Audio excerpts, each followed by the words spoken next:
আজকের টপিক হচ্ছে work and energy.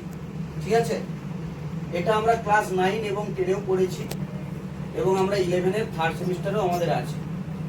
তো সেই ওয়ার্ক এনার্জির সিম্পল দুটো জিনিস কাজে লাগে এখানে ফ্যাক্টর। একটা হচ্ছে ফোর্স আর একটা হচ্ছে ডিসপ্লেসমেন্ট।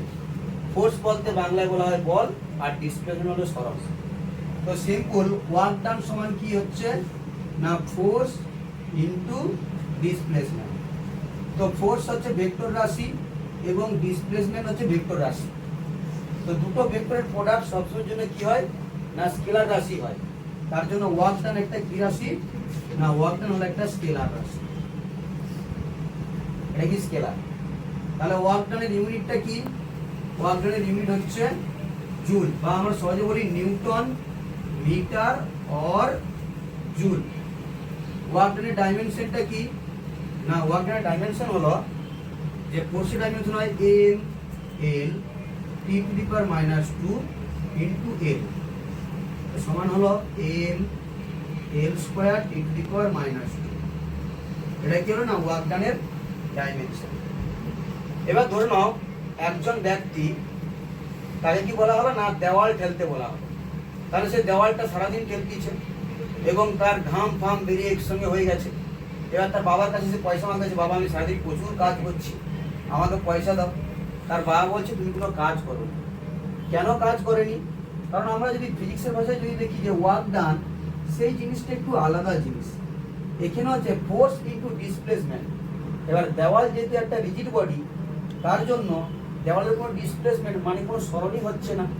তার জন্য অ্যাকচুয়ালি ফিজিক্সের ভাষায় ওয়ার্ক ডানটা কি হলো না ফোর্স ইনটু 0 ইজিক্যাল টু 0 হলো। ঠিক সিমিলার ভাবে এই যে সূর্যের চারিদিকে পৃথিবী ঘুরছে, এটাও কিন্তু একটা কার্যহীন বল। ঠিক আছে, বা ধরলো একজন ব্যক্তি তার সুটকেস নিয়ে সোজা হেঁটে চলছে, এটাও একটা কার্যহীন বল হলো। এতক্ষণ আমরা যে ওয়ার্ক আর মানে ফোর্স আর ডিসপ্লেসমেন্টের যে আলোচনা করলি, এটা হচ্ছে ফোর্স এবং ডিসপ্লেসমেন্ট দুটো যদি সেম দিকে কাজ করে। মানে দেখো এই দিকের দিকে ফোর্স দিচ্ছি এবং এই দিকের দিকে এই বস্তুটা যাচ্ছে, এই যে ডট ডট করে দেখালাম, তাহলে এখান থেকে এতটা আর কি না ডিসপ্লেসমেন্ট হলো। ঠিক আছে, আর এটা হচ্ছে ফোর্স। তাহলে ফোর্স এবং ডিসপ্লেসমেন্ট দুটো কি না সেম দিকে যাচ্ছে। তার জন্য এদের মধ্যে যে কোণটা সেটা কি হচ্ছে না হচ্ছে 0 ডিগ্রি। ঠিক আছে, এবার ধরো একটা উদাহরণ আমি বললাম, যেখানে এই একটা বস্তু আছে এখানে এবং এই বস্তুর মধ্যে আমি ফোর্সটা দিচ্ছি এইভাবে এবং ডিসপ্লেসমেন্ট হচ্ছে এই দিকে। এদের মধ্যে কোণ একটা কি আছে না থিটা। তাহলে এটা ডিসপ্লেসমেন্ট, এটা হচ্ছে আমাদের কাছে ফোর্স। যখনই ডিসপ্লেসমেন্ট এবং ফোর্সের মধ্যে একটা কোণ চলে আসবে, তখনই ওয়ার্ক ডানটা এই যে এফ ডট ডি আমি বললাম না, আমাদের ভেক্টরের ভাষায় ডট প্রোডাক্ট বলি, বা ডট প্রোডাক্ট এলে কি আসে না cos থিটা আসে, তখন কোন হিসাবে কি চলে আসবে না cos থিটা। তখন ওয়ার্ক ডানের ফর্মুলাটা কি হবে না W equals to F B cos theta.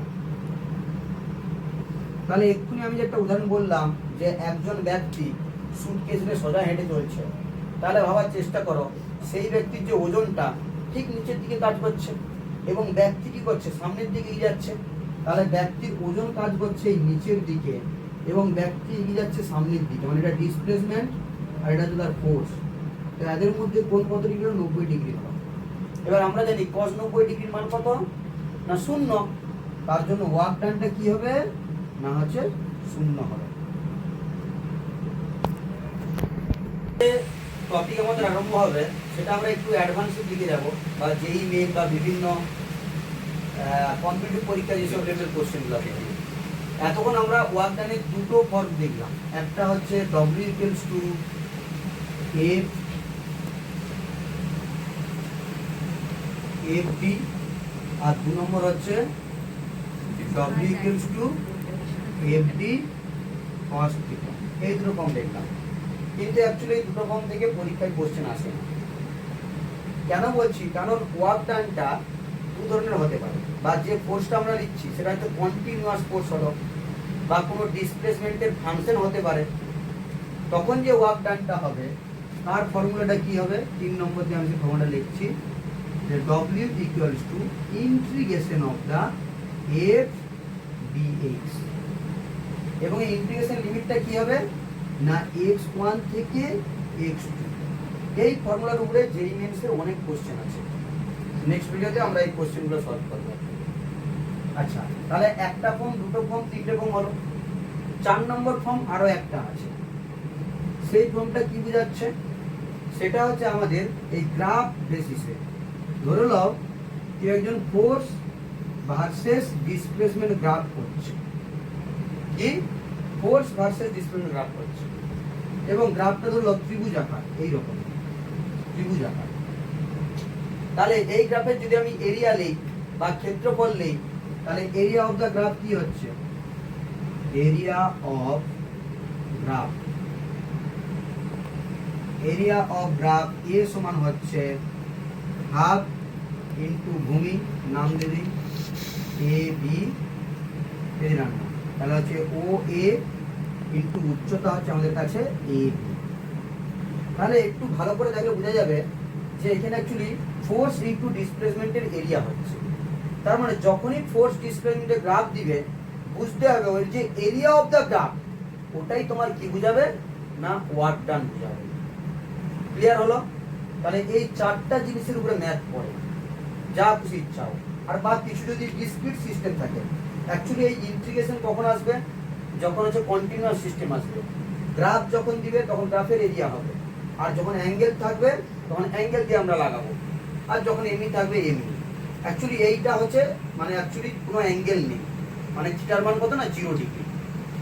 আর আমরা এই যে পৃথিবীর রোটেশন বলছিলাম, যেটা এই যে পৃথিবী ঘুরছে, এখানে একটা অভিকেন্দ্র বল এদিকে কাজ করছে, আর এর গতিসূত্রে এদিকে যাচ্ছে, তার মানে গতিবেগ মুখটা, আর এদিকে যাচ্ছে আমাদের সেন্টিমিটার ফোর্স।